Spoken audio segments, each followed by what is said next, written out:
if may Wanda ka at Spider-Gwen, pre, kasi sa girl ko naman magtatampo. O sige, eto, para di magtampo yung mga girls nyo. Yan. Siyempre, wag tayo dito. Mga Transformers to eh. Puro robot lahat yan. Dito tayo. Yung sinasabi ko sa inyo na may mga naka-sale talaga sila. Kung Spider-Gwen ang hinahanap mo, meron sila ditong mask ni Spider-Gwen which is around 500 pesos na lang. Naka-sale siya. Tapos may web shoot pa siya dito. Hanap pa tayo ibang Spider-Girl. Spider-Gwen, Wanda. Oh, Spider-Girl.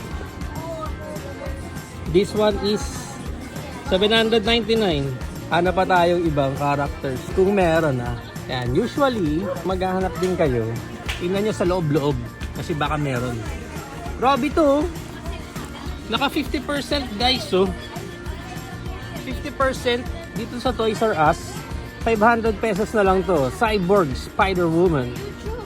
Woman pala to. Spider-Man 2099. Ayan no, si Miguel. 400 na lang.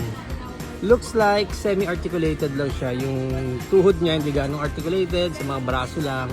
Pero naka-sale siya. Naka-sale. Silip-silip pa tayo sa loob. Wala nang ibang mga pang-girl. Meron dito Mantis. Ayan o. Ayun si Mantis. Yung Mantis na yan is 200. 200 pesos na lang yan. Ito guys, nagkakagulo dito ngayon.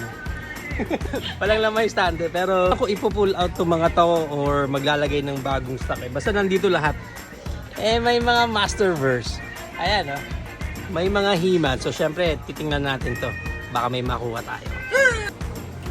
Napapaisip ako sa Panther 1.5 1.5 siya pero alam ko may nagsisale nito ng around 900 or 999 basta less than 1.5 less than sa SRP niya. Pero parang bagay siya dun sa scale ng ating Battle Cat. Mas maliit siya ng konti. Pero wala kasi ni-release na Masterverse ng Battle Cat. To. This one is the Masterverse. Yan yung Masterverse. Ito yung retro. I think babagay naman yung scaling ng Masterverse. Yan. Kadalasan ganyan din tayo. Gina-justify natin yung mga nakikita natin dito para lang mabili natin. Dami pa ditong iba. Alam niyo kung nagre-retro play lang ako, probably ba bibili ko tong mga to.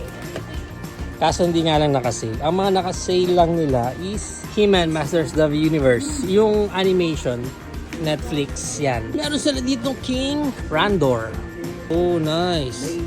Bagay ba yung scale? Hindi masyadong punggok Hindi ba bagay yung scaling ng mga humans, ng Masterverse, at ng retro. Sino to? Parang He-Man. Si He-Man. Si He-Man to, so nangangarati na si He-Man. Dito yung mga dinosaurs sila. Wala na rin silang gaano mga Jurassic Park dito eh. Ito na lang yung mga Jurassic World figures nila. Exclusive promotion for Go Rewards member. Uy, less 5%. Ohoy! Meron ba? Meron bang kicking that sa atin dyan na dinosaur? Mukhang wala eh. Mahal pa eh. 1K. 1.1 for this one. Pag nasa loob tayo ng toy store, di na natin iniikot lahat eh. Usually, alam mo na talaga yung spot kung saan mo hanapin yung mga hinahanap ko. Naikot na natin lahat na nandito. Wala rin ako nakuha eh.